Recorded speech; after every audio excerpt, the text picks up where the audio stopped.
I'm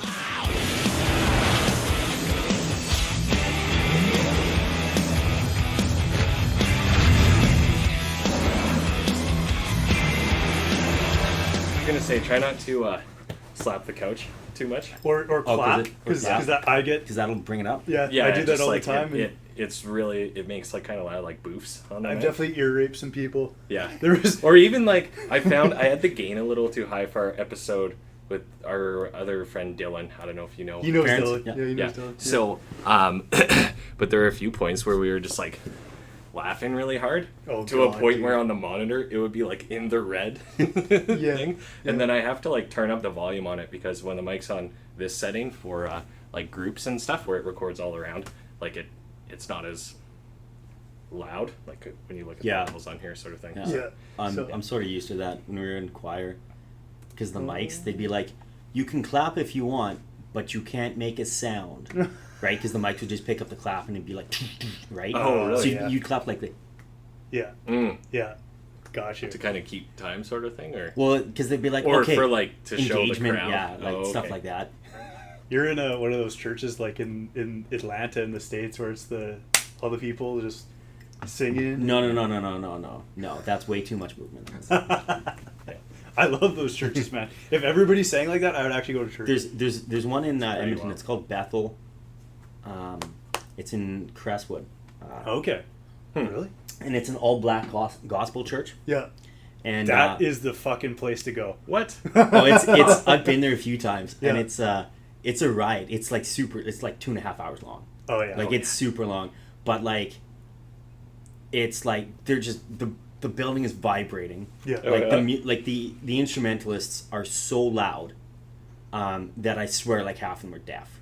Where is it? Do you know where the group of like churches by like St. Andrews and Yep. It's in there.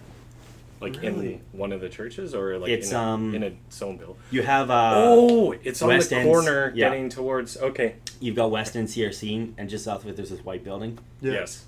So it's that one. Yes. But like. Yes. They'll do Congo lines, like the guys on stage are like dancing. It is fantastic. I had no idea. You know what? I have. That makes sense in retrospect because I've driven past there. And it was booming. And then shit was popping off. Yeah, and I'm like, what the hell is going on? And I never looked into it or anything. So that's awesome. Yeah. Might have to go this Sunday. Yeah. I mean, like you will stand out. Yeah. Oh yes. So you actually went there, or you've just been told about it? I've been there when I worked for a small business in school. Yeah. Okay. And we had a client that was one of our clients. Oh. Huh. Yeah, because you guys were doing the audio or whatever. I remember that. I remember. So like I was there like a few times. I had to go there for one of the services because they had questions about a specific speaker placement, and they were having some issues with only half the church was getting blown away. with sound. Well, because it's an interesting layout because they've got that big, the big high roof, but then they've got on the south side of the church this lower roofed. I'm guessing it's an add-on. Okay. So it's really weird from like an audio perspective of going like, okay, obviously you're going to have speakers going the length of the building, but how do you get the same level of audio, sound, and image in this like lower roofs, almost sunken area without that conflicting with sort of the main arrays? We found our new technician for our audio setup. Seriously. The one mic setup. The one USB mic is that. Yeah, you can like soundproof these walls and like the roof. That's it. You know what? It all depends on how you want to do it, right? I mean, you get a lot of late night show talk hosts that do the one mic, right? Or they do the individual where everybody has their own. Yeah, or they'll do sort of the lapel mic as well. Yeah. I think it's more so. Looks. Yeah, partially, I think that's more for like newscasts where you're like sitting. Versus like I don't know how much. You know, like if you watch podcasts, some of them are either they're at a table, so the mic's more in front of them, and they're like this, or they'll be more laid back, and you'd have it arm hooked to something here, so it would like come up and then just kind of be sort of and part of that'll be sort of on, especially because I mean you brought up the news part of it, so the sort of the camera angle, right? So when you see a lot of these talk show guys, a lot of it is typically fairly wide shots, right? So they're less concerned about you noticing, the mic on the table, because that's probably not what you're going to be, focused on. Okay. But if you, so are you talking like Conan? Because he'll have a mic similar style to this, not the exact same I one. think obviously. Conan. I want to say Any Kimmel. of those guys. See, I always thought I've noticed those, but I thought they were just for show, like kind of like an old timey, like looks sort of thing. I think some of them still use it. Oh, really? Okay. I'd have to go back and watch it to see if you could spot where they put the lapel mic on, the host, and then the guests. But some of those girls that come on, I'm like, I don't know where I'm putting that mic, like, right, like, yeah, and that's always going to be danger, right? Yeah, so yeah. I could totally see at least a good chunk of them using something like this, because Just I mean, tape it to them or whatever. well, yeah, that's like, probably what exactly are you what gonna they do. Yeah. Probably tape it like, on their Right? boob, I guess, right? Like Right in the cleavage. Yeah, honestly. So, yeah. That's funny. I've never even thought about that. Never even noticed it, to be honest. What, like, The mic in Kimmel or yeah. I'd have to go look to see who does it, but yeah, there's definitely a few of them still. Yeah. Interesting. Yeah, I don't know. We're like for us, I guess more the what we look up to or whatever, if you want to say, is more like Joe Rogan, Fighter and the Kid, that sort of stuff, and they're more about like you almost want to have some of the tech in the shot because it kind of is almost part of the experience of watching a podcast, right? Or like any kind of radio show. Like if you see the video of any radio show, there's all this fucking arms and shit and screens everywhere. Everybody's wearing headphones. Yeah. It basically depends on whether or not you're an audio or a video type of kind of focus, platform, I guess, right? Yeah. So like I would highly suspect the vast majority of people who listen to Joe Rogan do so on podcast and not on YouTube, right? Yeah, exactly. So and he still gets like 2 million YouTube vids, right. views, So he's way less concerned about headphones on, big mic in your face, right? And that's almost part of a look for that culture, Totally. if you would, right? Totally. So, which is funny because most of our hits are YouTube based too. yeah, Really, yeah. Interesting. Or last couple of weeks now that we have a better video component, it is shifting towards YouTube, but our audio listens are actually increasing quite a bit. Do you guys?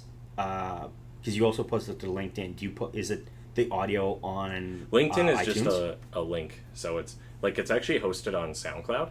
Oh, and okay, then okay. It's an RSS feed similar to any blog or whatever to Spotify, iTunes, etc. Okay, Yeah, I wondered so- how you guys set that up. Okay. Yeah. So Because you can't actually host on Apple Podcasts or whatever. Yeah. Apple Podcasts, not iTunes. Yeah, we keep saying the that. corporate overlords are going to be knocking on our door pretty soon. So We call it iTunes all the time. yeah, So. yeah, Yeah. Sorry, Apple Music. yeah, exactly. Yeah, yeah, but no, it's I don't know. People just interact with video. It is what it is. But we still have we're getting to the point, and I'm hearing through the grapevine, we have people who listen regular or semi-regular who don't know us directly, aren't our good mom and dad. Right? You've grown beyond the so Mom and Dad, yeah. shout out new listeners / viewers, because this is apparently a video-based show. So And there you go. yeah. They just hear your booming voice and they're like, I need to see who's I making need this. to. Yeah, exactly. I was I actually I trimmed my beard the other day. Me too. But then I was sitting where you were on one of our shows, so my head's turned this way, and you could really see the angle and the length really? of it, and I'm like, God damn, I wish I didn't cut it. Me too, man. Me too. Yeah.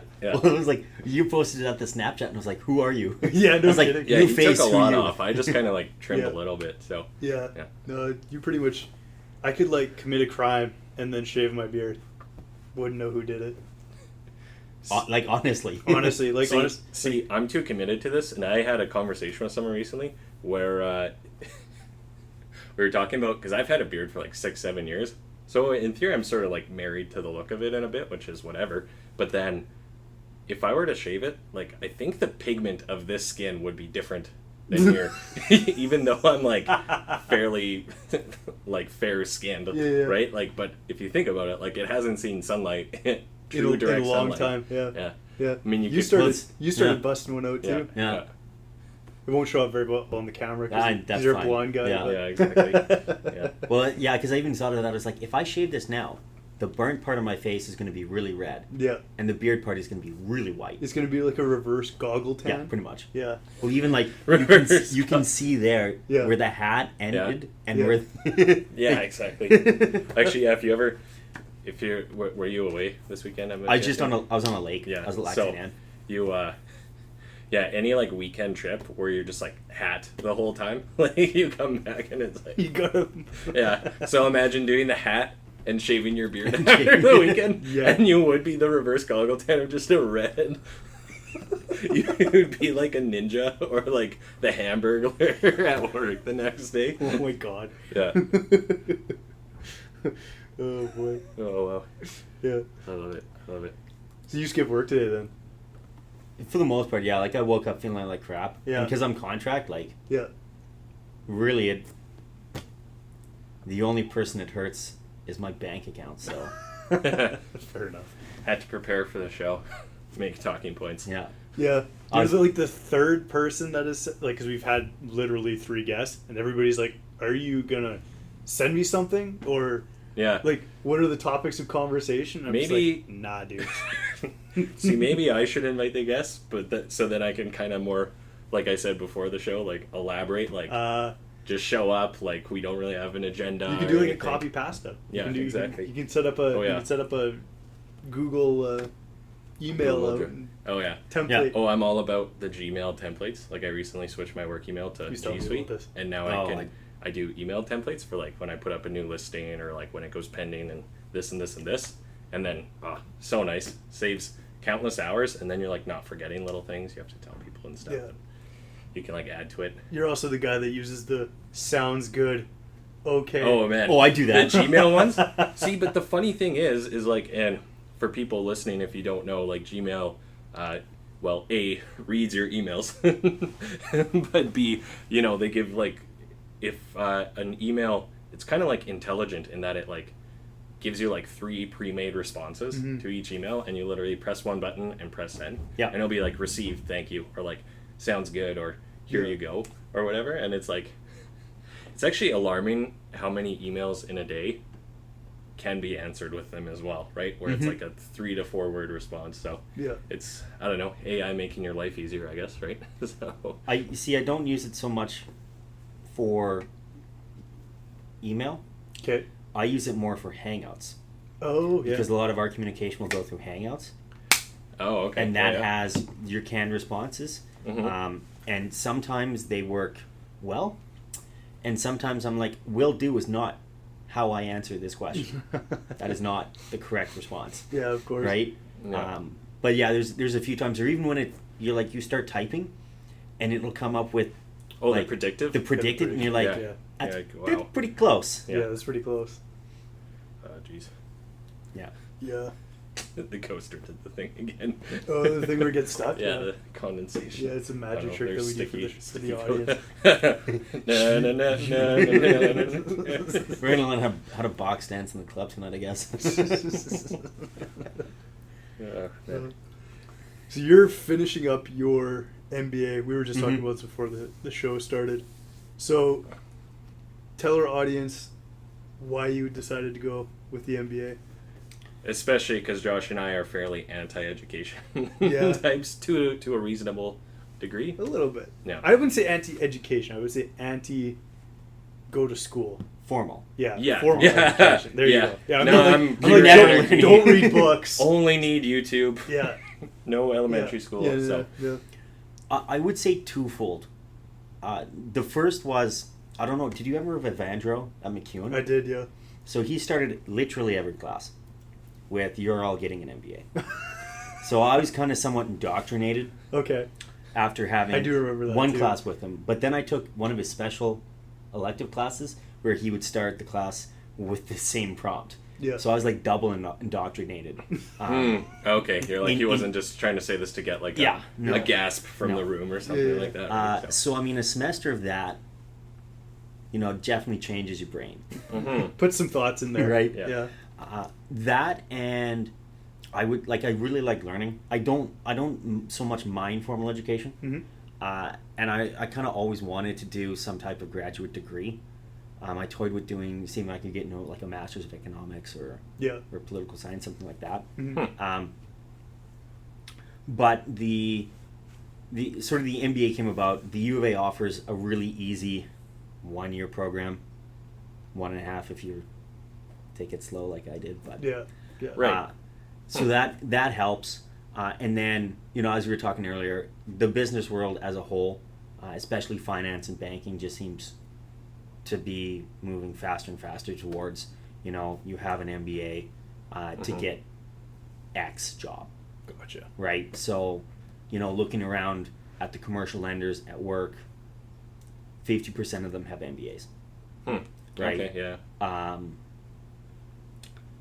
VPs, senior level managers, guys in risk, almost all of them have MBAs. Gotcha. Right? So, looking at, career paths and saying, okay, if I want to do or be here in, 5 years, what am I going to need education-wise and experience-wise to get into that? Yeah. Right? And then, okay, how do I go do that then?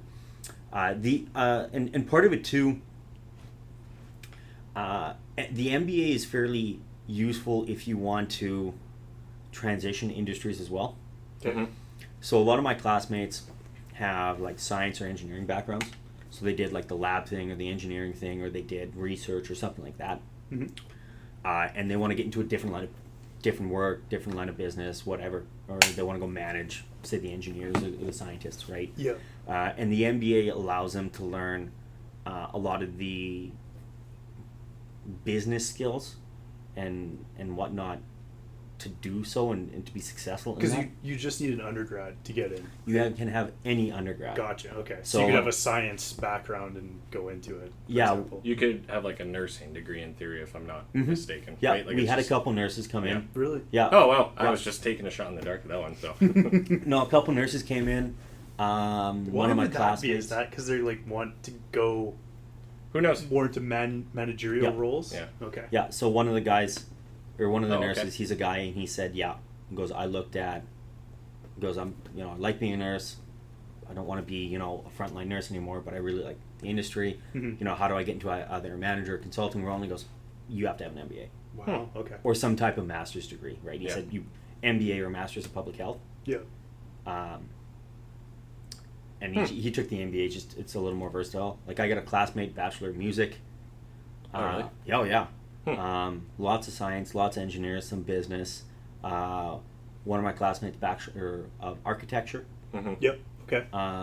So it's I believe it's med school, law, and the MBA. You can have any undergrad to get into it. Okay.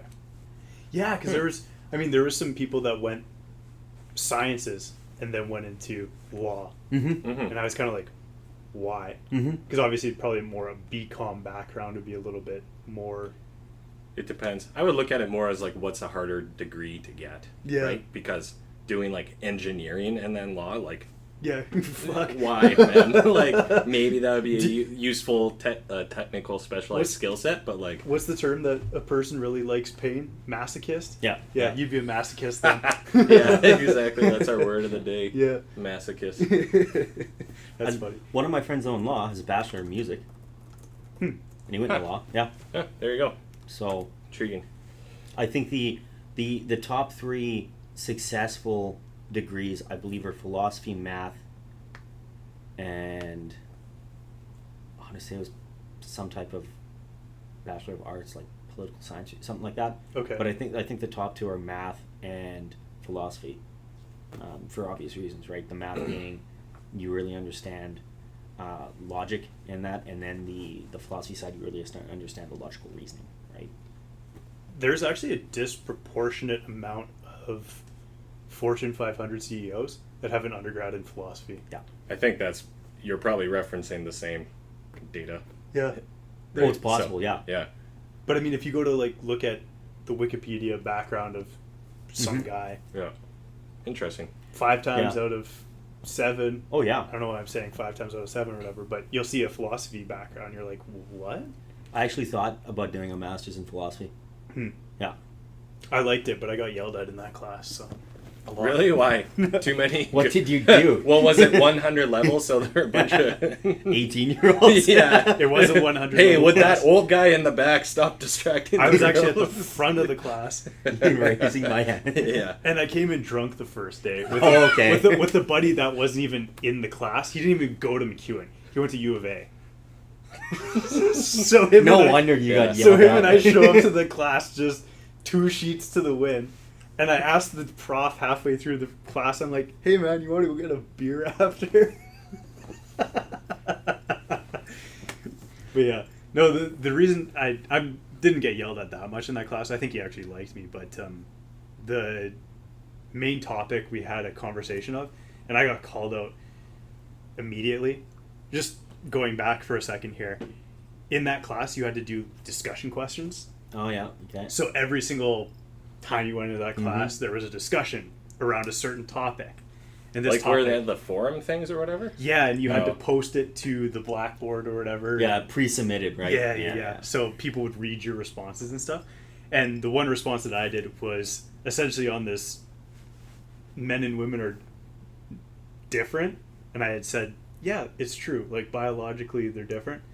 And there was a bunch of people that agreed with me and actually posted on. I was the only one that had comments on my thread and was like, yeah, man, like good for you, like for saying that and stuff. And then first person to get called on in that class was me. It was like, explain yourself. And I was like, all right, here we go. Oh, boy. So- Man, those online discussion threads were like, because they like wanted you to put effort into it. And you're like, fuck, I just want to write my bullshit and stop. Yeah. Right? And like, I don't know. For me, I would always like whatever they talked about, like, and then you would have to respond to people's. But like, I don't want to read this, so they'd be talking about whatever. I'd be like, yeah. So, anyways, wrenches, and just go rewrite what I was going to. So, oh man, yeah, those were the best. you know what I randomly thought of the other day, and I don't know. Maybe I was thinking about reading, and I haven't been reading as much lately. Like I like more listening and stuff because I drive so much and all that, right? So, Yeah. but I specifically remember, like, junior high language arts, even into high school. Like it would be like book reports, which is probably more junior high. No, high school you No, still high school. but like, you know, Yeah. you would have to do like weekly updates or whatever, and be read to a certain point Yeah. and like write about something. Yeah. So I'd literally like open the section, read like 2 pages, and be like, all right, this is what I'm talking about. I did that throughout university too, though, right? Yeah. Like, because Yeah. the Phil's going to have a much harder time at Ivy because they've got way more cases. Yeah. The U of A has substantially less cases. Yeah. For the people that are watching, Phil bailed on us tonight. So. Yeah, you better be fucking dead. Yeah, he had clients or something, but because he's doing his MBA at Ivy. Yeah, so he's doing Yeah. it at Ivy, and Yeah. they do like 300 plus cases in a Yeah. year, right? Oh, just God. like you just case. And the point of that, So do companies come to an MBA school and be like, consult for us, or is this like past it's like case competition? from things or my whatever? understanding, it's all past business Okay, cases. yeah. But which I understand and I don't understand at the same time, because we actually asked that question to the associate dean on why McEwen, or not McEwen, the U of A uses case method for certain classes but not other classes. And he had a really good point. He goes, how do I teach you, as, you know, I know nothing about accounting. How do I teach accounting in case method? Yeah. And I Most thought definitely. that's that's a valid point, right? Like, it's one thing coming from a business background where, you know, we all took accounting and we could come in and do an accounting case and say, like, yeah, like, we haven't done it in a while, but we have a reasonable, Background and recollection understanding, of, yeah. okay, I think this goes here. I think this is how this works, right? But if you take some guy that did like organic chem, and you're like, okay, man, show me the debits and credits that affect this, this line here, and how why we should make this financial decision based on cash over cash income. Be like, what did you just say? Carbon? Yeah. Carbon emissions, right? So I thought the prof did the associate dean did a pretty good job in answering that question. So, like that being said, the business case method is, sometimes you get in there and you're like, hey, I read the first 2 pages. I know just barely enough to answer the first question, so I got to be the guy that answers the first question. Yeah. Then I'm going to shut up. Yeah, and then everybody else can take it. Everybody else can take it. Gotcha. Except in one class, we had, in the capstone class, we had the second business case. And by that time, it's like mid to late March. You're drowning at that point. We're getting to class, and the prof goes, okay, let's see how busy this week was. Who has read the case? Nobody's hands go up. Oh boy. And I was just like, oh, this is not going to go good. It's just not going to go good, right? So you see like a few people like frantically opening their laptops, searching, pulling up the case so they can at least like say, this is what the intro to the case was. Oh, God. Yikes. We did a lot of case at McEwen too. And for like management, that was interesting because you could have taken it one of 100 different ways. Mm-hmm. And I always like going back and reading the cases and doing the cases where you actually know what the outcome was and you know what they eventually did, and then you kind of just research it, and then you go in and you say, I would do something like what they did. And the prof is like, yeah, that's so right. It's like, how did you know? Fuck, it's public knowledge, man. Like, oh yeah, the case is from like 2006, and you're like, yeah, they should probably do this. That's what I said in the. You guys remember the capstone where you had to present on 450? Yeah, on 450, right? Were you in art class for that? No, I don't think so. No, because it was you and I were together. Yeah, you and I were on a team. Oh, I remember some of the other guys now that I think. We called our business Fapple. I forgot about that. I'm glad you remembered that.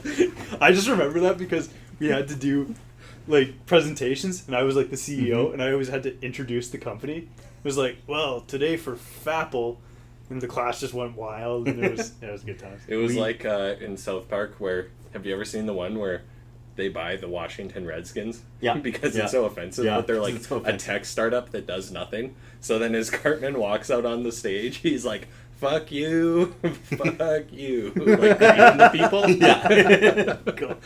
Yeah. Yeah. No, so in that class, do you remember the Starbucks case? No.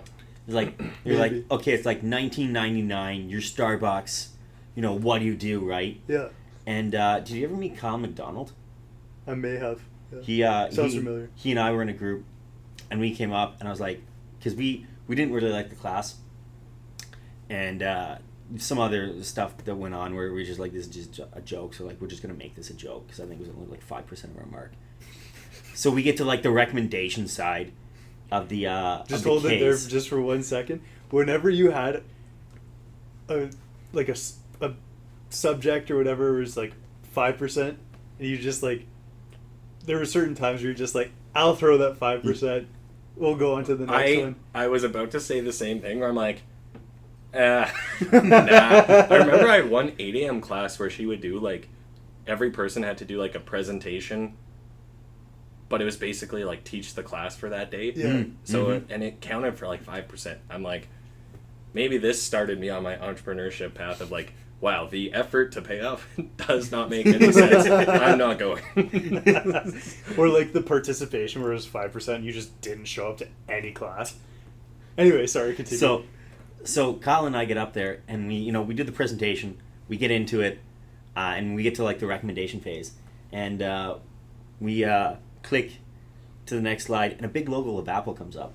We go to the class and the panel, and we go, so in light of what we think you should do, there's a small company called Apple. I understand they're not doing that great. They've had a little bit of a rough time, but we think this is your number one investment opportunity and that you should sell literally everything and get into stock in this company. Bet on the Yankees this year and Red Sox next year. And you will do very well in 20 years, is our prediction. Yeah. Suffice to say, we didn't get a good mark in that one, but who won the Stanley Cup in 2000? The Dallas Stars or Red Wings? Or Red Wings, I bet. Bet you it was Red Wings. He's going to look it up, but You just put all your money into who wins the Stanley Cup at the beginning of the season. Pretty much. Yeah. Pretty much. Yeah. New Jersey Devils. Oh, New Jersey Devils. It was the Devils, eh? Martin Brodeur. Yeah. Yeah. Dallas Stars won in 1999, though, so you had that knowledge in there somewhere. Yeah. Yeah, we're like, this is just stupid. Zero effort put into this. Which was then funny, because in my financial analysis class I took last semester, we presented on like a stock you should buy, sell, or hold. Yeah. Right? Yeah. And it was like, when you get up and you're like, yeah, we think you should buy Apple. And then like a week. Oh, is it done? Yeah. We'll Like just keep going for a week audio later. for a minute. Yeah. It came out that they were not going to report number of iPhones shipped, and the stock is just dropped. We're like, Ooh. don't. Maybe don't.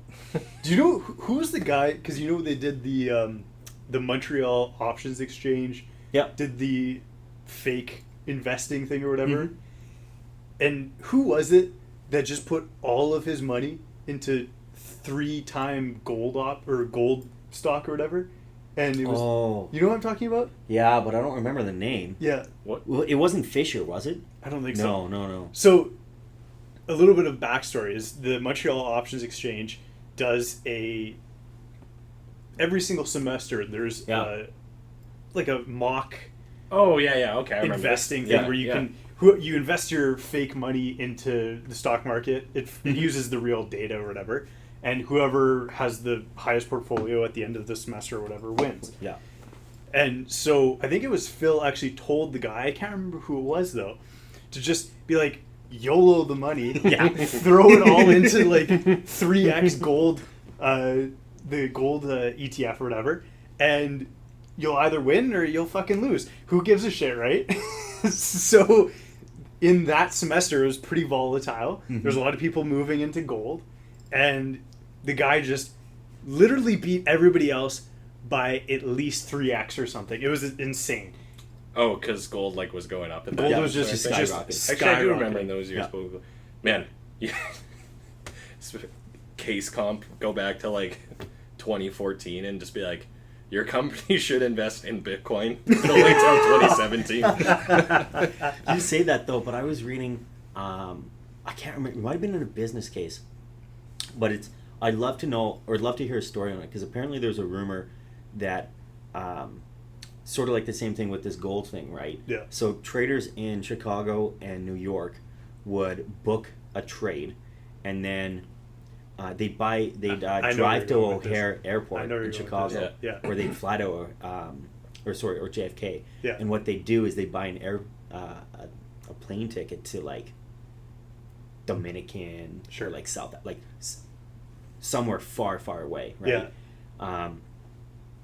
And basically what happened was when they get to the airport, they pretty much knew whether or not the trade took off. Yeah. So at that point, they either booked a one-way ticket or they bought the return ticket with all the profit that they had. There's a name for that, isn't there? Yeah, I think it was O'Hare, because I think it was in Chicago. I think it was O'Hare, yeah. I'm pretty sure it was the Chicago options exchange, and there was you laugh about this, but there's seriously guys that are just YOLOing money. Well, yeah. And professional traders YOLOing money, and that's essentially what they did. Is they bought tickets on planes. They're like, well, if it works out, it works out. If it doesn't, I'm not coming back. And there we go. Yeah, it's like the guy. Have you both seen The Big Short? Yeah. Yes. Right. So pretty much the guy that almost sank Morgan Stanley, right? Mm-hmm. Pretty much did the same thing, right? Because he YOLO'd what was a $15 billion position in credit default swaps, but then in order to finance it, he had to sell the AAA rated swaps. So when they all went downhill, he's like, oh, I don't know what to do. We have a problem. Yeah. You have a massive problem. But the dude the year before got a $50 million bonus check, right, for doing pretty much the same thing. Yeah. So was that Ryan Gosling's character? No, that was. Do you remember when Steve Carell's character goes into it's the black lady who's pregnant? You remember her character, Morgan Stanley? It's like closer to the end of the movie. Yeah, it's pretty close to the end. Okay, okay. And he pretty much sits down with her and he goes, look, like, I see people crying in the hallway. Like, and he's like, look how much money I made for the firm. Yeah. And then she's like, well, yeah, we're actually net $3 billion or something. Yeah. Like, or I think it's like exposure's like 13 billion. Yeah, it's like 13 billion, because he sits and goes, okay, like, you know, this guy's not dumb. Like, as long as we're under, like, I think he said like 2 or 3 billion. Yeah. We're fine. Yeah. And then she doesn't say anything. He goes, please don't tell me we're over like 5 billion. She goes, total exposure is like 13, and he just goes, okay, I'm done. Explain exposure to the people at home and not for me. So explain exposure to them. Yeah, I guess exposure would be you're in a position and you're short. I guess you would be short. Or you'd be long on it. Yeah, you'd be long it too. It could depend. Yeah, and I mean, it goes against you, and your exposure is the difference of where you bought in. Am I butchering this, or? Yeah, sort of. So okay, go ahead. The other way you could look at it is if you buy a stock, right, Mm-hmm. and you buy one stock for $25. Yeah. And that stock goes to zero. Yeah. The most amount of money you're going to lose is $25. Oh, However, okay, with gotcha, options gotcha. trading, Yeah. because you have the ability to margin it, you can take much larger positions. Yeah. If you bought, $25 of option trading, your exposure, depending on what happens, could be $1,000. Gotcha. Right. Okay. Well, technically, if you buy an option, you're only going to lose the amount of money you put in. However, Yes. if you short an option, Sorry, yes, if you short an option. So yes. if you You short can an lose option, infinitely, you can basically. lose essentially all the way to zero. So if that asset goes all the way to zero, you lose all of that times 100 something like that. or whatever. Phil would know better than I would, but that's sort of the concept of exposure is options trading allows you to make way more money, but it also comes with inherently more risk because of that. Yeah. Yeah, I forgot about that part in that movie. And yeah, that's to think $13 billion. And he had made the firm like 3 or something. Oh yeah, he'd made money too. So the exposure is how much like other people were losing. Is that Yeah, correct? because as a firm, they were short a bunch of MBSs, mortgage-backed securities, because they were selling them off to other banks, I would understand. Yeah, the whole thing got really convoluted, and I feel like people still don't understand what happened. No, and that's the point, right? I do think that movie did a good job how they would do the analogies, though, where they'd have like, "Hey, I'm Margot Robbie," and like explain it, right? Yeah, I thought for like, Hey, I'm Selena Gomez. Yeah. yeah, she was in it too. Yeah. Yeah. No, they did. And the part of the problem with how to regulate, you say like the financial industry, is simply because the products aren't designed for you to understand them, right? The people who build these products, typically, from my understanding, have PhDs in math or physics. Yeah. Because there was a really good book called The 13 Bankers on the Financial Crisis, and it's actually a phenomenal book because it takes you back the entire history of the United Where it States. started. Yeah, I was just. Are we gonna do a pause here? Because because we have limited video for Sure. today. Let's pause. So the book does a really good job of that, and one of the fascinating things is to actually go through the history of the tension sort of between the United States federal government and then the Federal Reserve banking system, right? Okay. Yeah. So I'm sure you guys have heard of the Great Depression, right? Nope. Nope. The banking crash, I believe, was 1929. I think you're right. Yeah. What's really interesting was after that in the 30s when FDR put in the financial regulations, New Deal, in the New Deal and some of the other legislation to really look at the causes of what causes banking crash in the Great Depression. How do we get around that and make sure that doesn't happen again? So fairly similar to what they have now. Back in the early 20th century, you had a guy by the name of J.P. Morgan. And he had his bank, and that bank offered both investment banking services and commercial credit services. Gotcha. Okay. And with that, he also offered personal banking services as well. To the every person. To everyone, right? So his bank would go and offer services and products anywhere from your basic mortgage and savings account to large commercial loans for, say, mortgages on large commercial properties or lines of credit, all the way to underwriting IPOs and securities. Mm-hmm. Now, what you have to understand is that the commercial lending isn't necessarily that risky. It can be, but it's not, like, for the most part, it's not that risky, because if you've done your job correctly, you will have security. However, investment banking is a whole nother story, right? Mm-hmm. So pretty much at the banking crash, 1929, after that, the government came in, and one of the legislative pieces that they brought forth was that you couldn't have, your personal, a lot of them called it saving and trust banks or deposit banks, and combine them with the commercial lending and the investment banking portions, right? So that's why you have Morgan Stanley and JP Morgan, right? So obviously what happens is you get a little further, and from pretty much that point on, and really throughout the history of the United States banking system, the book sort of details this sort of unspoken rule where, in order to fix some of the liquidity issues in the early 20th and in the 19th century, pretty much what the U.S. government would do through the Federal Reserve was to have this unspoken deal with the banks on Wall Street and in America, where they would say, we will guarantee your liquidity. Right? Okay. Is basically how that worked. So fast forward, 1970s, 80s, Reagan comes in and deregulates the whole thing, right? Morgan Stanley, when they only had, I believe it was 12 partners, and they only had their own money, they had $12 million of capital to invest. So you could imagine, if there's 12 of us in a room and we each have $1 million in the game, we're probably going to be pretty careful with what type of investments we make with that money. Yeah. Right? It's not a hell of a lot of money. No. Fast forward to the 90s, they've got quite a few billions of dollars now in investable income, and that money isn't theirs. They can raise capital because they've IPO'd. They can lose it. It doesn't matter. Yeah. How much do you think that changes your investment decision criteria, right? So Morgan Stanley's a great example, right? $13 billion exposure position in 2008. They're still profitable. Yeah. They're still there, right? And they were only one of dozens of banks that were doing the exact same shit. So do you think that they really care if they post a massive loss like that, unless it really puts the company under? No. Excuse me. Right? Yeah.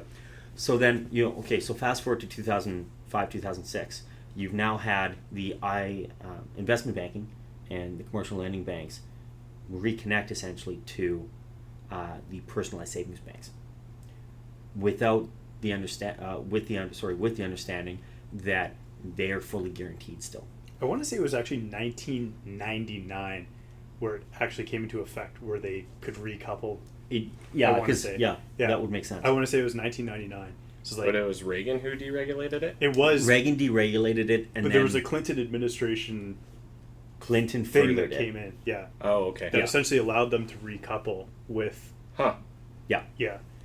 Well. So then, when you have this financial crisis, and people are going, oh well, how do I get my money out? Is my money gonna where's my money, right? Yeah. The federal government pretty much at that point doesn't have a choice, because they've made this unspoken sort of deal with the banks that operate the deposits and loans and savings for your everyday American, that they will essentially guarantee those funds. Yeah. And that's part of the reason, not entirely the reason, but that's part of the reason why you saw massive bailouts come out. Yeah, the $700 billion or whatever. Yeah, the other one, AIG got bailed out because it is one of the main insurance providers of airline travel and airlines, and airplanes don't take off unless they're insured. So I wonder why. Yeah. AIG was never going to go under. Yeah. Well, I mean, it is one of the largest insurance firms in the world too, right? So sorry, explain that again. Why the government felt, or with this unwritten rule or whatever, like why did the government feel they were backing these companies? I think it goes back to in the 90s. There was a hedge fund called Long-Term Capital Management. Are you familiar with this? I think so. Okay, and they were essentially in positions that they held almost the entire liquidity of certain assets. It was a pretty fucked situation when you think about it, and you're like, how the hell did they do that? But they got to a point where they held so much of certain assets that there was no way of getting out of their positions without essentially betting against themselves, right? Because if you hold 95% of the natural gas contracts for the next 6 months, for example, the only way to sell those is to bet against yourself, pretty much. Yeah. Yes. Okay. So the government, and I'm sure I'm butchering this, and I'm sure somebody's going to come into our podcast and be like, that's not right. I encourage that. Yeah. But it got to the point where LTCM, long-term capital management, they couldn't get out of their positions. So they actually had other hedge funds and the government have to intervene on their positions and get them out of the positions. So my understanding is that probably that would play into some of this, where a government would guarantee the ability to get out of certain positions. No, so they didn't guarantee that. They just guaranteed in what they called the retail or like personal banks. Oh, okay. That came out of the 90s. That was one of the things, because FDR separated the two lending group types essentially.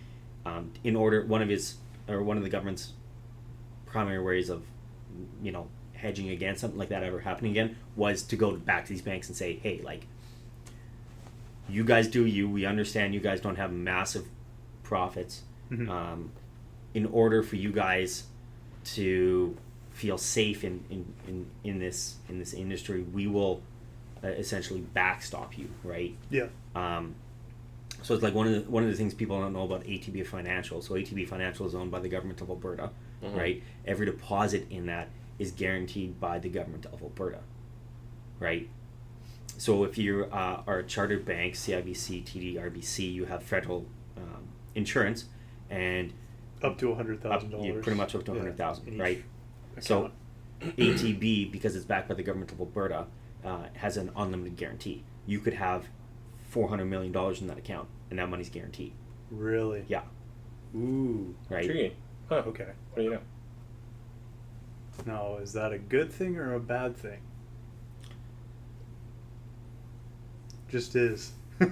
I mean, the amount of, businesses aside, the amount of people that would have more than $100,000 sitting in a a savings account is not very high. Probably not that high. Yeah, probably 0.5% of people. Like, I don't know about you, but yeah. Well, I mean, I don't. Well, I'm also saying, like, if you're at that point, you probably want that money working for you as opposed to sitting in a savings account, right? Yeah. So I've heard good advice in that you want to have about 3 months of backup funds in a savings account. Everything above and beyond that, there's no point in that ever being in a checking or savings account because you're not making really any money on that. Yeah, I've heard that too. I would. We're speaking for personal. Yes. Yeah. For I'd almost want to err slightly higher, like closer to 6 months. Okay. It just especially because we're in Alberta and it's Alberta. Yeah. Enough said, right? I mean, this is not financial advice. Contact your local representative, qualified representative. Right? But yeah, I've heard that. So I think it's surprising because I think it's something like 80 or 70% of I think either Canadians or Americans don't have that. I think it's like 60% of Americans don't even have $1,000 in savings. Yeah, something like that. Yeah, something like that, which is pretty bonkers. Yeah, hey. When you really think about it. To backpedal a little bit, Andrew, what was the name of that book? It's 13 Bankers. And if you type it up and you tell me what Google says the author is, I'll confirm it because I can't remember the author off the top of my head. James Quack and Simon Johnson. Yeah. Just putting that in the show notes so Yeah. people Actually, can go buy the book. I think there's another one by James. Simons, That was really interesting. I read a book earlier in the year called, was it Bad Economism? I think that's what it is. It might be by the same author. Mm-hmm. And that actually was a really interesting book on just economics in general and the issues that the field has experienced, particularly in the last 20, 25-ish years. But that would be another one, because I think it's by the same author, that is also very, very fascinating. I'm just looking at my notes here and looking at Fapple and talking about stocks and stuff more. It reminded me that we said when we were doing our presentation that our ticker was FAP, F-A-P-P. Did anyone catch on? Oh yeah, everyone giggled. Yeah, and we got a really good grade, but our professor definitely rolled his eyes at us. But we also won because you helped me. Oh really? Did you really? Yeah, because he helped me. Because you know how you can alter all the different things and make it so your company sells more widgets in the first quarter or whatever, and you do more research and investment in the second. That's kind of how we were going to go about it anyway, because I was like, well, you need more money so then you can do the research, and I think that's how it went, right? Yeah. And I just can't remember. There was something we did wrong though, and other teams started to catch up, and we just barely won by the end. Yeah, if it had been one more week, we would have lost. Yeah. I think. Or, well, not come in first. Yeah. Which is losing first in this country. So. Absolutely. Yeah. Because we actually got to play. So the first class we took, if you do the 1-year program, is pretty much a sim like that, but on steroids. I think we had almost 60 decisions to make every round. Oh. And we had to do a round every 3 hours. Right? All right. Because it's a week-long class, right? Yeah. So we get to class. Oh, okay. And 9 a.m. round would be posted, and then the prof would say, "Kate, you got 3 hours. Come back at noon." Yeah. Right? And you go do your thing. Wow. You come back at noon. Results would come up, and you get, "Kate, next round ends at 3. Go do your thing." Right? Were you this was a full-time program? Yeah. Is it a condensed one? Yeah. Okay. Yeah. So, So you do working during those times. Is it all day sort of thing, or what? Yeah, I work sporadically, Okay, but not gotcha. Yeah, fair not enough. anything that could be considered consistent. Yeah. Huh. Yeah. Interesting. But that sim was fantastic. The crazy thing about that was they said that the executive MBAs have half an hour between rounds. Oh, really? And I was like, okay, I totally get that. You're doing an executive MBA, you probably have, a fair amount of leadership and management experience. Yeah. You're probably pretty good at making decisions. But 30 minutes to analyze and understand drivers and then to make decisions off that, I thought, Yeah. it's pretty intense. That is another level, right? Because we had trouble, with 3 people with 3 hours going through different drivers and trying to understand that. Mm-hmm. And, to cut that by pretty much 90%. You know what the argument always is, though, is how people are always saying, why do CEOs get paid so much? Because they have to make those decisions. And, those decisions dictate if people continue to have jobs or lose their jobs, or you make crazy decisions when you're at that level. And I don't think there's a lot of the population that'd be able to do that. Yeah. Yeah, I guess just really appreciating and understanding the high level stuff I guess they're doing, right? Yeah, and a lot of it honestly is being comfortable with the decision you made, but more so it's understanding that you don't have the information that you want, and you never will. It's real life. Right? Right. So how do you adapt and work through that, right? So that was, I think, probably my biggest takeaway from the class, going, I don't know what the other teams are going to do. I can't see it. Right. And there's no way to bridge that gap, right? Yeah. So I have 3 hours to analyze what they did previously, what I think is going to happen. Yeah. And I got to be comfortable with the decision and the outcomes of that. Yeah. You And start playing go a lot from of there. chess or what? No? We played a lot of 8-ball pool against each other in school, but no chess. No chess? No. Because that's like the game when it comes to that sort of thing. Yeah, my problem is I can't think far enough ahead to be successful. Neither can I. I'm like an 850 ELO, if that makes sense. It's not very good. Oh yeah, it's not very high. Magnus Carlsen is like 2600 or whatever, the grandmaster of the world. Yeah, so I suck at it, but it's a consistent like looking 6 steps ahead. Mm-hmm. And I don't know. I don't think the average person can do that. Well, no, and I think it's. I think it could be learned, but I think it takes a lot of learning to do that. But I think it's important to understand. Like, I mean, this goes back to you're talking about like, men and women are different, right? Like, yeah, this is why some of the equality and like other things kind of rub me the wrong way at times. Yeah, because I look at this and I go, I'm never gonna be Messi. I'm never gonna be Crosby. Like, I'm never gonna be McDavid. Yeah, right. But then we apply that to real life, and we say, well, why do CEOs get paid that much? I want to get paid that much. I'm like, I'm never gonna be Tim Cook. Right. Like, I will never run a $1 trillion company. Mm-hmm. Like, I'm just not with that attitude, man. Yeah, anything is possible, right? Like, I'm not wired that way, right? Yeah. Oh yeah. No, it's a good point. Well, like, absolutely. Even as Joe Rogan says, people aren't equal because I've met Shaq and his penis is where my face is. But it's true, right? Yeah. Like, I don't get up in the morning and go, it is what it is, right? Man, like, I'm so excited to manage this team of like 400 people. Like, that is like, no, never. If I ever come back to you and say like, yeah, I just accepted a VP job, like, it's gonna be great, slap me. Like, just slap me and go like, what are you doing, right? Because I'm just not wired that way. Yeah. Right. Like, that's why I took so many entrepreneur classes, right? Right. I like the advisory piece, right? Yeah. The consulting. The consulting, the advisory, like. Yeah. That piece, right? Right.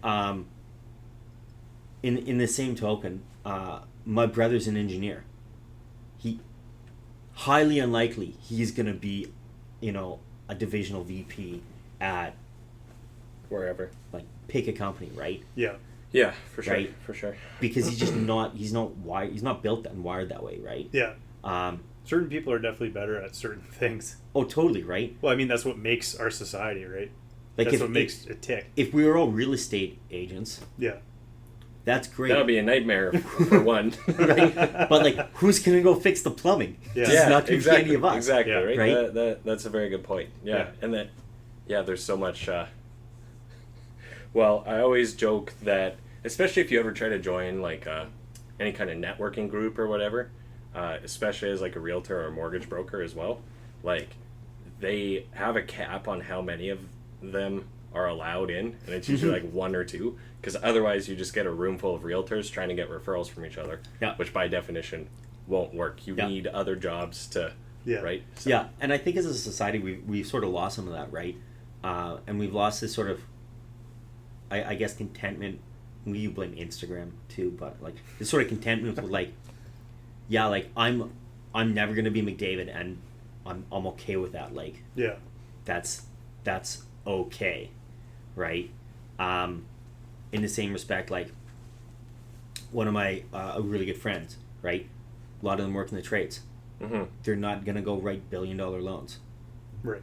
But that's okay, because I need someone to go build and fix my house, and like the washrooms or like the infrastructure in the building I work in, right? Yeah, exactly. Like, I'm not gonna go and do that myself. I have no clue, and B, have no desire, right? Yeah. So we sort of lost that understanding of, if we're all Connor McDavid or Neymar, or pick a celebrity, whatever you want to be, Joe Rogan, right? Like, cool, man. Well, I mean, your mom too was like, you're special, right? Yeah. And it's like, well, a more accurate thing for your mom to say would be like, you have several things you're probably fairly competent at, right? The rest you suck at. Yeah. Like, let's be and real. if you work on those, you can get to a decent level at said things. Yeah. And then be fairly good and a useful person and succeed in life. Yeah, exactly. But that's kind of a long statement for a mom to tell like a 5-year-old. So your special is far better. Yeah, exactly. Well, exactly. Yeah,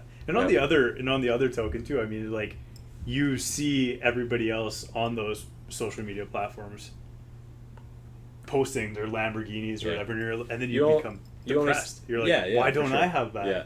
Well, you only see the sunny days, is what I say to that, right? So. There's a post on Reddit Science subreddit on that. Yeah. And they said, because it was a study looking at depression in teens, and they said video games, they couldn't find I shouldn't say they couldn't find a link, but they didn't find enough evidence to say there was a significant enough link to video games in depression in teens, but they said social media did appear that way. Gotcha. But then some of it too, I'm like, there's some people I go, how do you afford this? Yeah. Like, I want to know how you afford this. Like, you don't got that many followers, and like every 5 days you're like, I'm going to Bali, I'm going to Thailand. How do you do you just have rich parents? Like, look up. Well, there's many answers to that. So, and many possible situations for sure. Look up sponsors. Yeah. Oh yeah. Yeah. And I mean, I think we'll end that conversation there. So, So anyways, is there any sweet commercial real estate, Edmonton real estate insider tips or news you can break for us? Yeah, as a commercial lender. Yeah. Not a lot off the top of my head. I mean, we've slowed down, right? I mean, if you asked 3 or 4 years ago, everyone would talk about the ICE district, right? Oh, okay. I know I can't remember. I think it's the Kate's Property Group, because I don't think it's One Properties. They released, I want to say on Friday, the 12 new towers. The 12 new towers. I was looking at that. I thought that was interesting. I don't understand from a business analyst point where this demand is coming from. Or any point, right? Because, like, did they elaborate on which... I'm just going to pull it up, but did they elaborate on... This is our current events section, by the way. Yeah, which we've sort of transitioned into here. Yeah. Can anyone know what they... Because I saw you posted what the on mix Facebook. would be? All I saw was 12 12 mixed-use towers between 10 to, I think, 40 stories. Yeah, 10 to 12 stories. 4,000 between units? 10 to 12 stories and 4,000 residential units. Up to 4,000. Sorry, up to 4. Yeah. Like, so you've got, let's just brainstorm here for a second. Okay, you've got that's 4,000.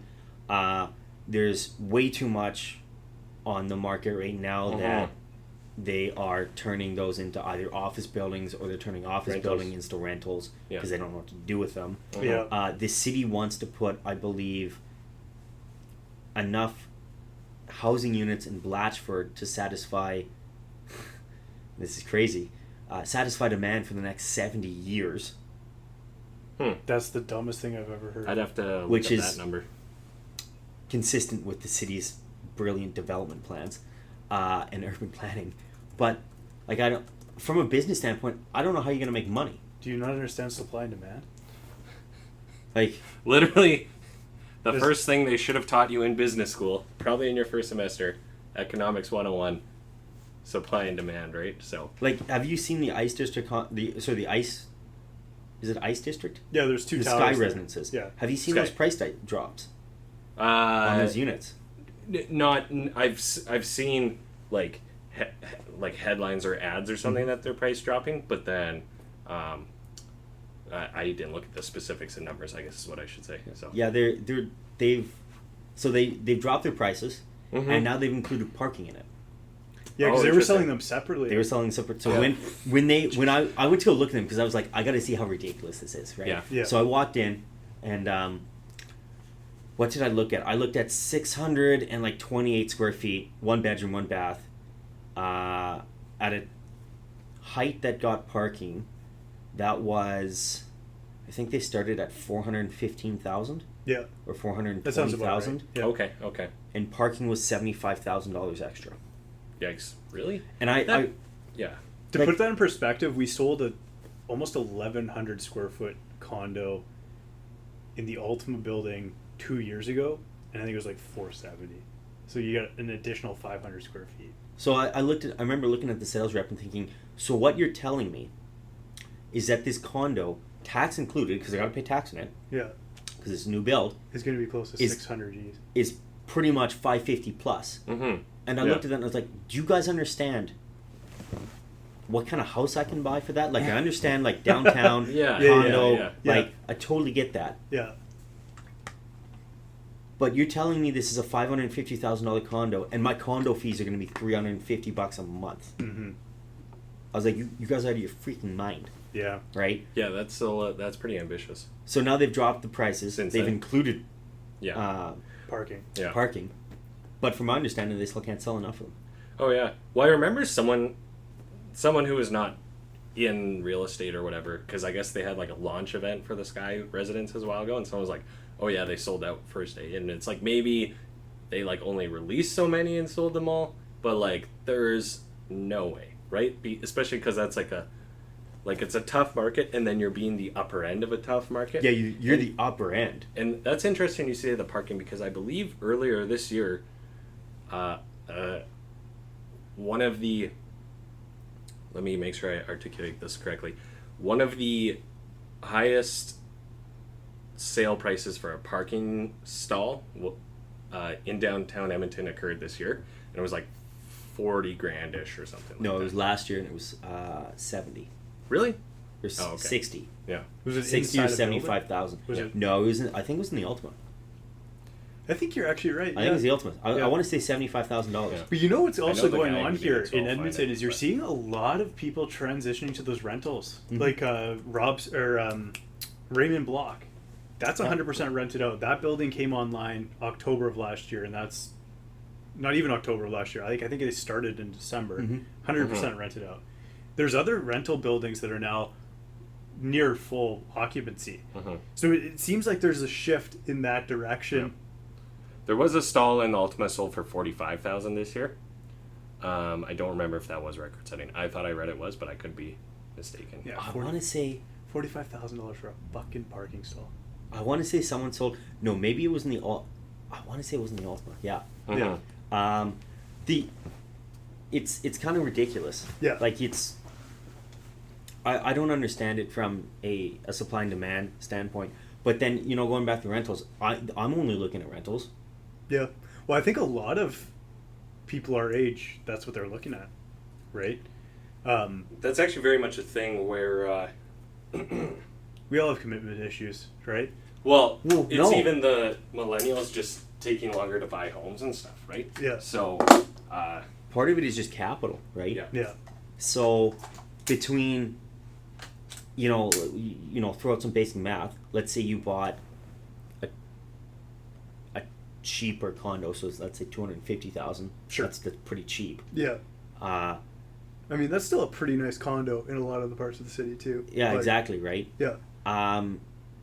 That's going to be,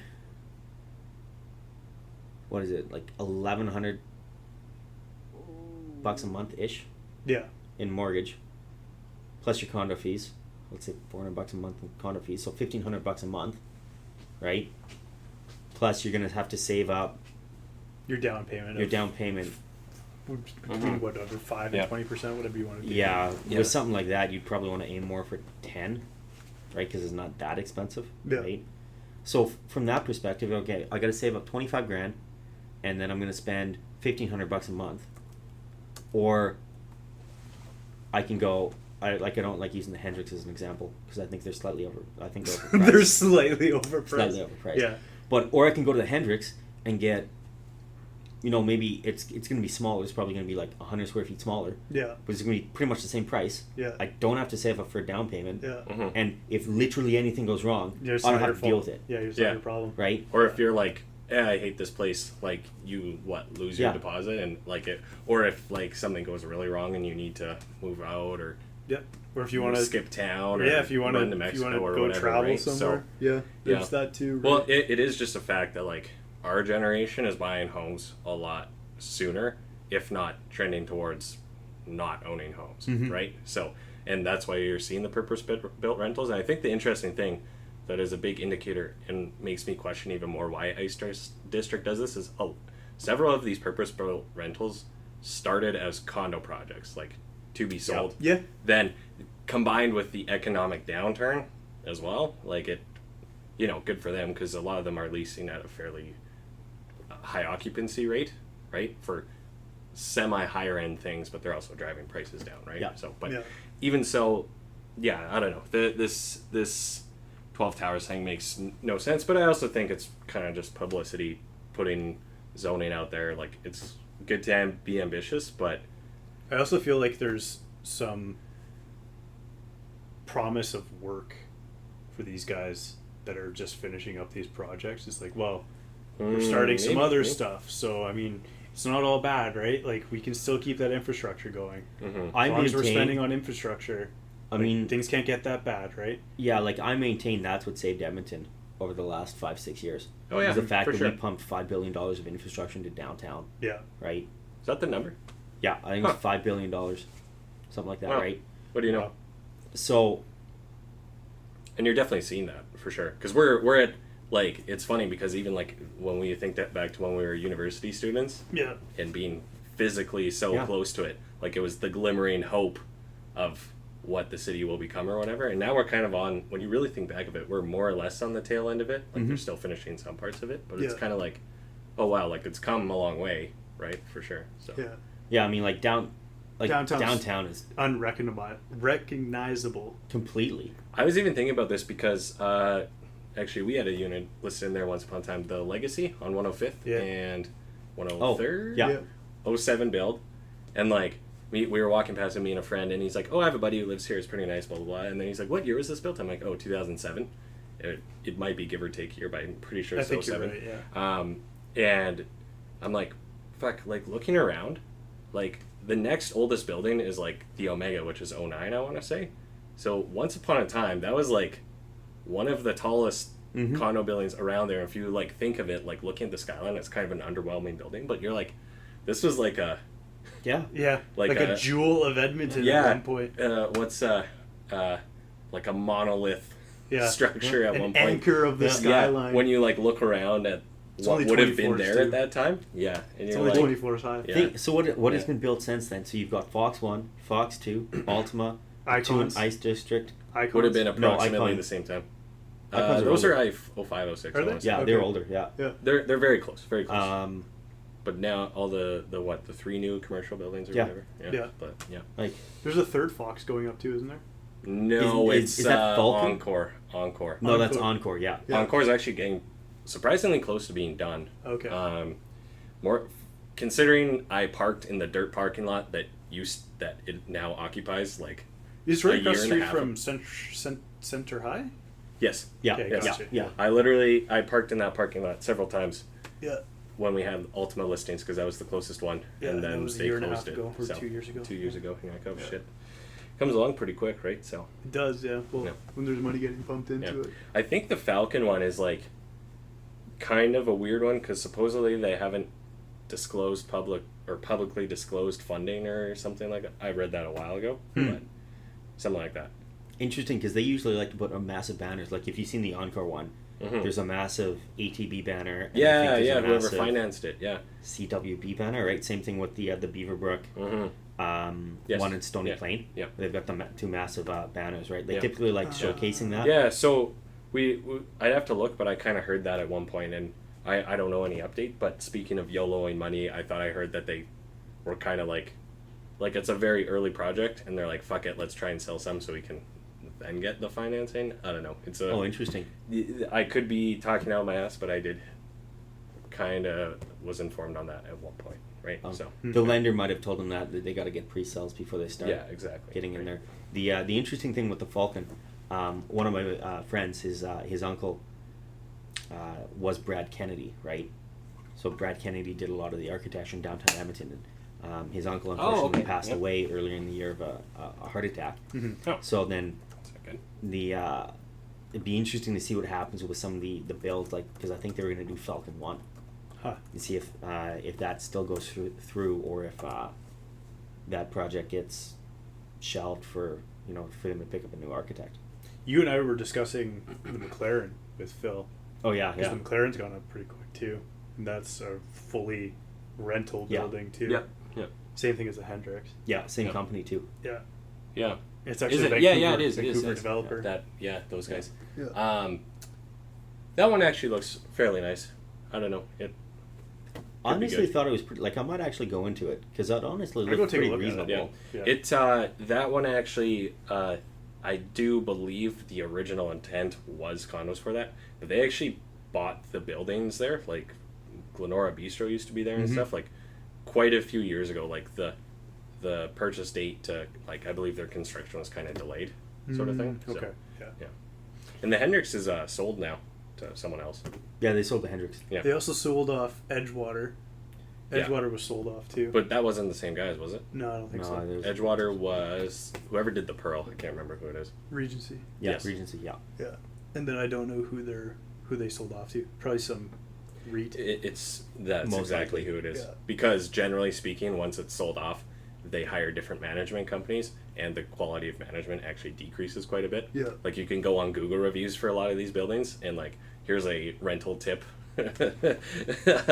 You can go look, and, like, you can literally look at, like, what was the sold date, and, like, reviews before and after that date, like, shift gears fairly often. So maybe controversial, maybe inadvertent, maybe just when they're trying to lease it out, they're, like, more proactive about that, right? So, but I think there's some lack of caring in that industry of management of assets. You think? management. What gave that away? Yeah, I know. Yeah. I won't say too much more about that one, but yeah, I think there's definitely some. Well, they're in here, so it's like they're hostages of this fucking building until they Pretty decide much. not to be. So. I kind of looked at the McLaren and I thought, you know what? It's honestly not that much more money than some of the other stuff I was looking at. Like, I was looking at between like $1,200 and $1,400 a month, closer to the downtown area, and I was like, you know, I'll pay $100 a month extra just to be able to walk across the street to the gym. Yeah, I'm okay with that. Yeah, I guess, right? Yeah. So nothing like crappy condo gyms. What's so I'm gonna lay some numbers on you guys here from because they just updated some crap about the home buyers incentive, first time home buyer incentive. Okay. Which, I mean, maybe you get asked about this, probably not, but this is more front lines for, well, me specifically, right? Yeah. And, you know, my inner libertarian comes out where I kind of say, do you really want the government to own a piece of your home, right? And you actually have to share the profits with them, but not the losses? The loss, they bear, like, a part of it. And then, but... It's just like, heads, I win. Tails, you lose. No, it's heads I win, tails I win. Yeah. But if it lands on its side, I still win. We go even. Yeah. Like, that's because real estate always goes up too, right? Well, oh boy. I don't think Detroit Yeah. or Phoenix would say I that. think we name dropped Detroit on 2 podcasts ago, or actually the one that's coming out this week. But we were discussing buying a rental building, like without buying a rental without seeing it, like as like a Canadian buying an American yeah. property. Yeah. And someone got kind of hosed. I heard from a past client where they basically were sold like the renderings of the place, but the place was like boarded up in actuality. So what are the numbers that came out? So I don't know. It's kind of so just to recap. The requirements of so to get a piece of the action, you must have not occupied a home in the prior 4 years that you or your current spouse or common law partner owned, have at least 5% down payment from your own resources, so you still have to have a down payment, have to have a household income of $120,000 or less, have a combined mortgage plus incentive amount that does not exceed 4 times household income. Does not exceed 4. So if you were That's, $100,000, you wouldn't be able to go higher than $400,000 on the mortgage. Yeah. So pretty much this is useless. Yeah, it would in affect your Edmonton. GDS sort of. Meet all normal default insurance requirements. Because the average house price is what, $420. Well, so they actually calculate it. Blah blah blah. Yes, but not for that reason. So the here we go.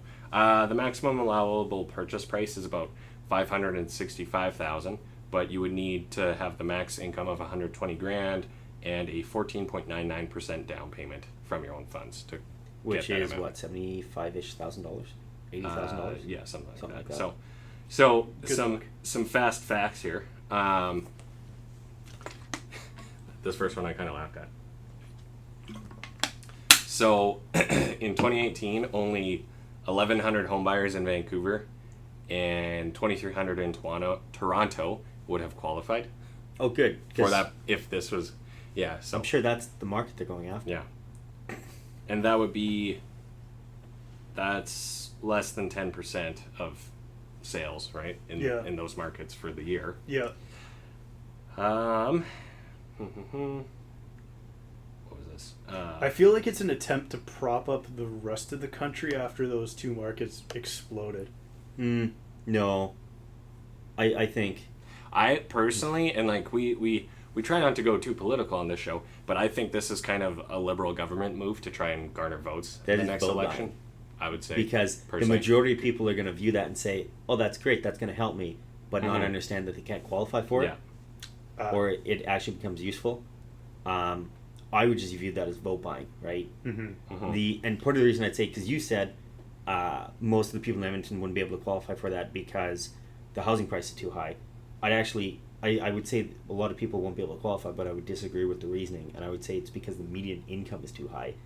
Because That's also true. Household income, yeah. Yeah, it's also true. If you're a dual income household in Alberta, 120 is On the low end. kind of lower end. Median right? household income in Edmonton last year, I think, was 96,000 Right. or 91,000, right? Mhm. So if that's your 50%, Yeah. and you're saying 120 is your max out point, that means, I don't know, probably 55% of people in Edmonton could technically qualify for that, Yeah. or something like that. I think Calgary was slightly higher. Calgary was like 98,000 median household income last year, right? So then, if I've got to have 5%, Yeah.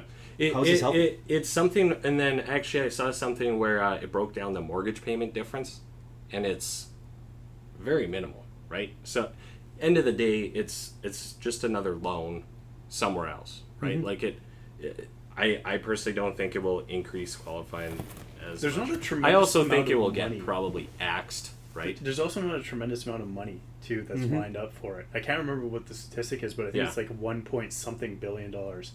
Yeah, they want to get target adoption rate is 100,000 people. So if you spread that out across the country and how many homes are sold every year, like it's good. It's going to be a small number relatively. And I personally think this program might get scrapped, right? So it'd make more sense for them to get rid of their stupid stress rule. The stress rule is stress rule should be absolutely more ridiculous. subjective, I would say, right? Well, I mean, the goal of it, Sorry, finish your thought. like the goal of it was twofold, from my understanding, was to make sure people who shouldn't be getting mortgages can't, and then to slow down the Vancouver and Toronto housing markets, right? Yeah. Well, the problem is the Vancouver and Toronto housing markets, and now Montreal's starting to actually see it too. Those prices are not driven by demand. Those prices are driven by wealthy people looking for places to stash their cash, right? Yeah. So you want to know what made a huge difference in the Vancouver market was when they introduced the foreign buyers tax and the vacant home tax, right? Because now you have, because Phil was telling us about that, right? Now you have people who are sitting there going, okay, like I'll put 3 students in here for $1,200 a month because I just need people in here, And it's a ridiculous mansion. Yeah. right? Yeah. So on that note, a funny stat. So again, remembering that the max purchase price is $565 in this program. As of the article writing, which was about a few days ago, Vancouver has no homes under $565,000 for sale, and I believe that's Vancouver proper, just for the record, right? Yeah, so, that would make sense. Now, sorry, that's no houses versus condos. Yeah. And Toronto has 9 as of July 11th. So. Good. Amazing. Most of which you'd probably find uninhabitable, according to this article here. So this is the Globe and Mail. The stress test was I do understand somewhat the the income side where they're saying, well, we don't want people to Yeah. be getting into mortgages that they can't afford. But that's the lender's call. I would, yeah, I Like- mean, you know, because supposedly the goal was to achieve a soft landing, right, for the for the Canada real estate market, which it maybe did to a degree, in that the wheels didn't totally fall off the bus, and most would probably agree that for Alberta and Edmonton, we're safe to say we're at a relatively flat bottom, and it'll take a while to recover for sure. So, I don't know, did that help achieve it or not? Maybe. I mean, depends how much you believe in the invisible hand of economics. Maybe we just got here quicker because of those policy changes, or it would have happened anyway, right? So, Yeah. but I do think it's, you know, it's one of those things where it really hurt the rest of the country, right? Versus the target markets, right? So I still liken it, man, to how in '08 you saw the U.S. market just go like this, and the Canadian market just kind of went like, it was just a speed bump. mm-hmm.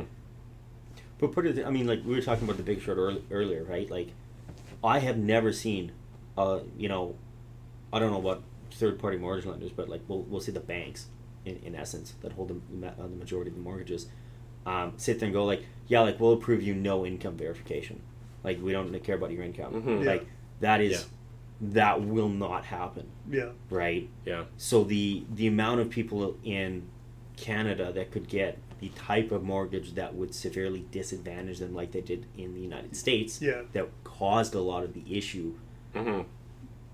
isn't there. it's not Well, there. the Yeah. rules were never as lax here, right? So No. Yeah. and yeah, people argue like, I guess that would have been the Harper government did some moves supposedly, and even who was before him? That have been you had Paul Chrétien? Martin and or then Paul Chrétien. Martin.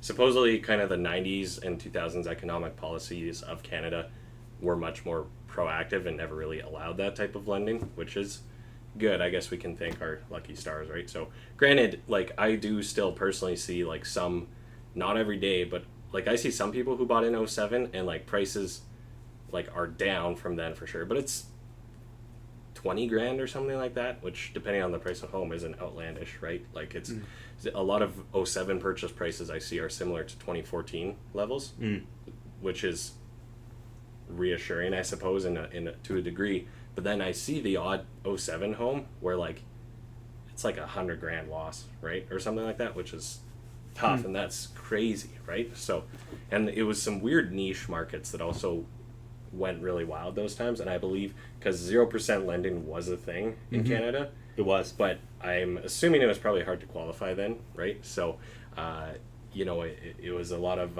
conversion condos near downtown, near McEwen and stuff, right? Like those walk-ups, right? And then townhomes in northeast and southeast, like some people would call them sort of like brownstones or something like that, where it's a two-story row housing, house. sort Row of housing, thing, right? yeah. So, Yeah. and those are ones where it was like 200, 250 in '07, and now they're worth like 100, right? So, Yeah. yeah. But even so, it was never quite the runaway train that it was. Well, even looking at like myself, I did and I don't understand how accurate it is, but I'm assuming it's somewhat accurate. I did for fun the RBC mortgage affordability calculator. Okay. Yep. Because we were sitting in class and they had a presentation on what the graduation stats were for last year for U of A MBA grads. I was like, okay, like if I had a reasonable amount, let's say $25,000 to $45,000 put down, and I make the average they gave, like $87,000, what would I qualify for, right? I qualified for like $320,000 purchase price. Yeah. I was like, I'm not buying a home. Yeah, no kidding. Oh, because it was like such a low price. Is that what you're saying? Well, no, Or- because the stress test. Oh, okay, Right? okay. Because the stress test is, from my understanding, knocked between $50,000 to $100,000 off what you could qualify Yes. for. Now, that being said, should I be able to qualify for $450,000 house price, making 85, 90,000? Right. Probably it's like, not. Yeah, does the textbook numbers crunching say I can do this? Yes, but should you, right? So, Yeah. Exactly, And right? I mean, Excuse people will fully extend themselves to yeah. the whatever. I mean, it even comes down to, well, because what GDS, TDS, it's 39% to living costs, and then it's 42, right? Yeah. So, I mean, it's just hard to. You would just have to be disciplined and smart with your money to make 58% of your income cover the rest of your living costs plus savings, right? So, or yearly costs plus savings, not living costs necessarily, right? So, yeah. It's, I don't know. It's interesting. I just think that on an investment perspective, the cap rate is not there. Nothing is there. You know, like right? if I wanted to go buy a house tomorrow and cap 8% on it, it's pretty difficult right now.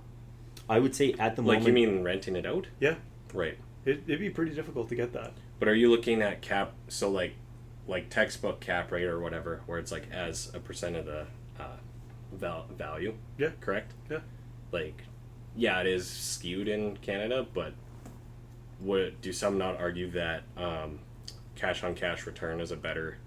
Yeah, Phil would argue that. Yeah. Cash on cash. Yeah, Phil would argue rental that, right? properties. Yeah. Because he would argue that you really should be looking at the return you're getting on the cash you put in. Yeah. Yeah. Versus like your down payment. your total return. Like, who cares about your total return or anything like that? Like, what kind of money in return are you making on the cash you put in, right? Cash flow, so I sort of thing, right? Yeah, So, like I had a friend who went on with another buddy, and they bought a townhouse that was leased back to the developer because the developer just needed to move it off their lot line book because it had aged out, I would imagine. Okay. Interesting. Okay. Yeah, so for those, both of you, but for those who don't understand, when you do residential home building as a builder, lenders will give you a specific amount of time you can have that lot or property on your building line. Building line means like your active projects kind of thing, or yeah. Okay, So let's say Thomas Limited is a builder, and you're building 10 spec homes, right? Yeah. So 10 homes you're just going to build, and then you're going to sell, right? Yeah. You might have 12 months to build those, and then if you need funding on any of those properties after 12 months, you can't get them. Right. Right. Got it. So my suspicion with this property is what happened was because it was a show home. My guess is that it aged out, so Gotcha.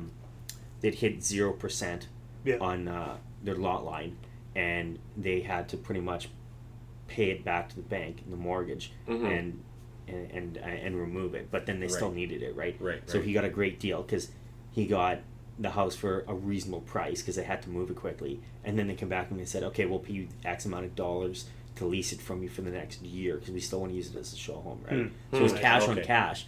Right. Like, his overall return is decent, but his cash on cash is huge. Right. Because he only had to put 10% down because his other buddy put another 10% down. Oh, okay. Yeah. Right.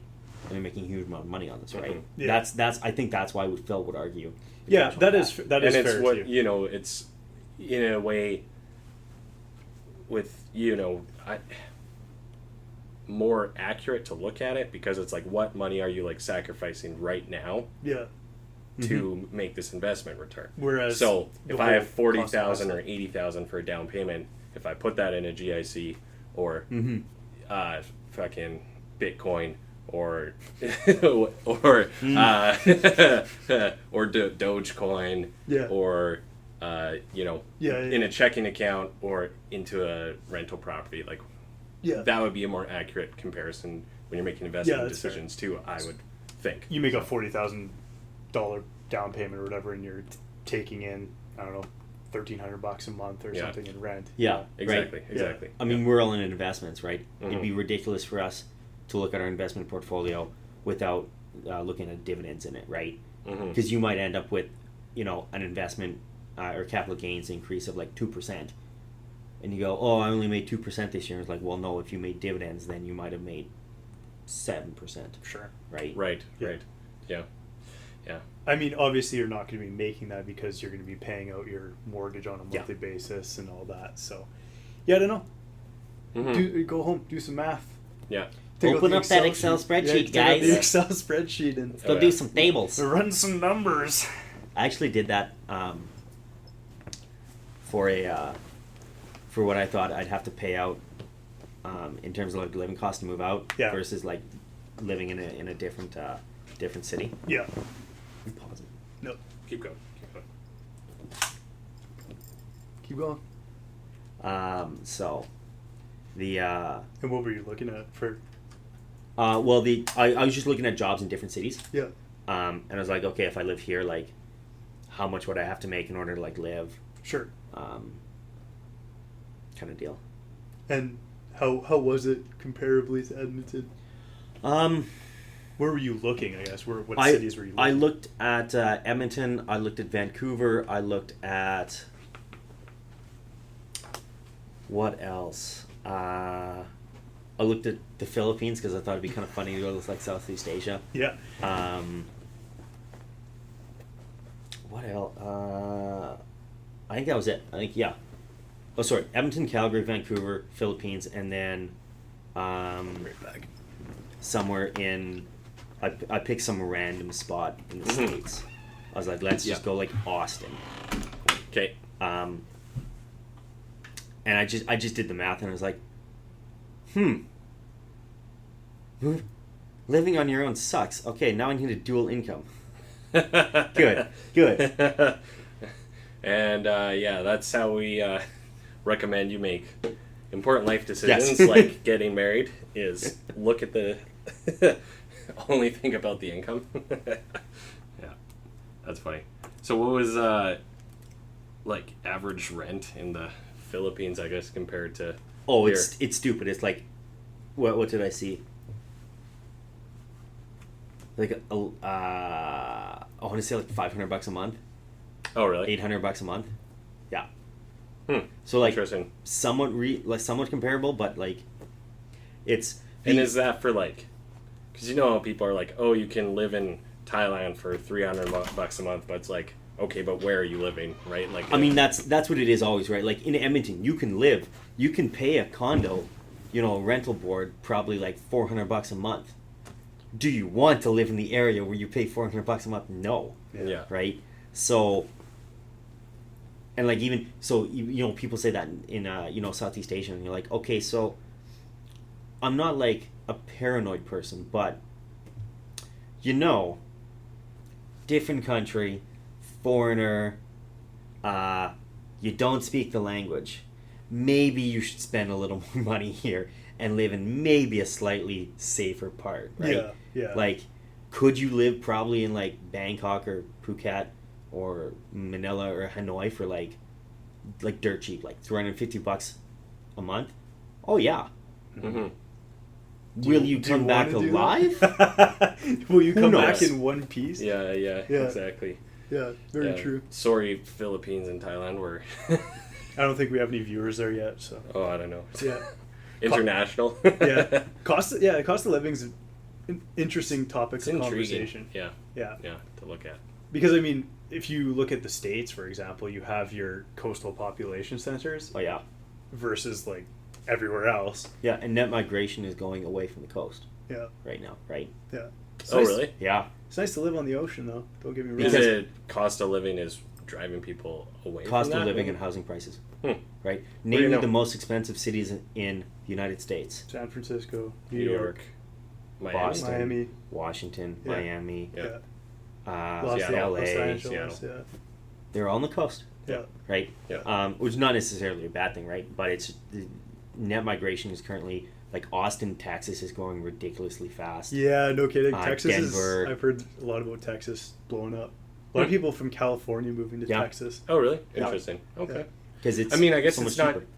too far. It's cheaper and Same similar climate, Same right? climate, So, yeah.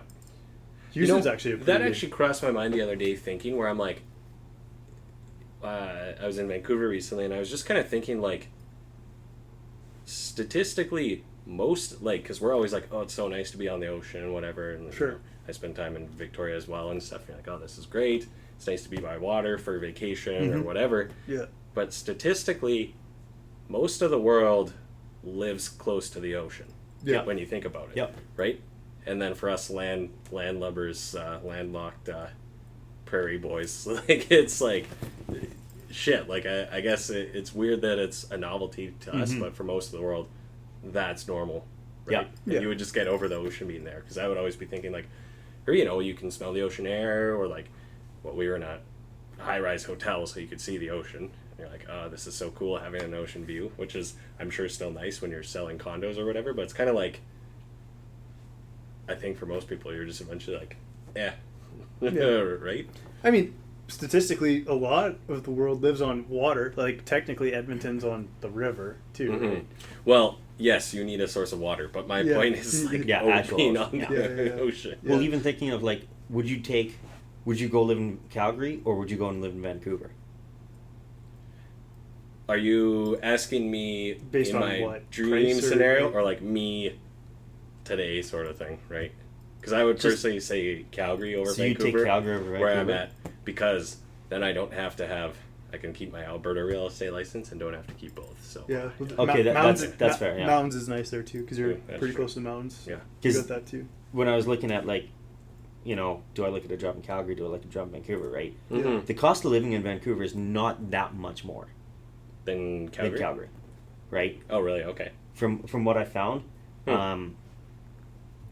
housing is a little bit different, because you have to. I don't want to say you have to get lucky, but you got to do a little more searching, right? Like, if you want to find a, cheaper place, but you can do it, right? Like, my brother lives downtown Vancouver for $1,500 a month, right? Yeah. It's not a big place, and it's not like Is it like? It's probably not like scary, right? No, like no. Yeah. He's nice area, right? Mm-hmm. Yeah. So can you do it? Yeah. So then, if all things here, I mean, not all things equal, but a lot of it is the same between Vancouver or Calgary. Yeah, I'll take the ocean. Yeah. Oh, that's very true. That's very true. That's fair. Yeah. I mean, it's lifestyle design, which is what I always say, right? So yeah. Yeah. Totally. Well, on that cherry note, I think that's probably about time to call it an episode. What do you guys think? Yeah, I think we're sitting good for me. Pretty close to like an hour and 45 minutes. Yeah, we just hit that mark, actually, exactly. So look at me go. As always, thanks for listening. Thanks for joining us, Andrew. Thanks for having me. Yeah, not a problem, dude. Yeah. We'll have you back on with Phil and actually do the whole thing. The whole thing. Yeah, the planned real estate one that we were going to. So yeah, that would be. We always have good conversations about that. So yeah. I mean, we kind of gravitate towards real estate, but so hopefully people find it semi-interesting, right? So investments and to get finance. You guys are more a commercial finance view of it. To bring that into it, I think is hopefully interesting and valuable to two people. So most definitely. Right. So follow us on all the normal social channels, and we'll see you next week. Peace Peace out.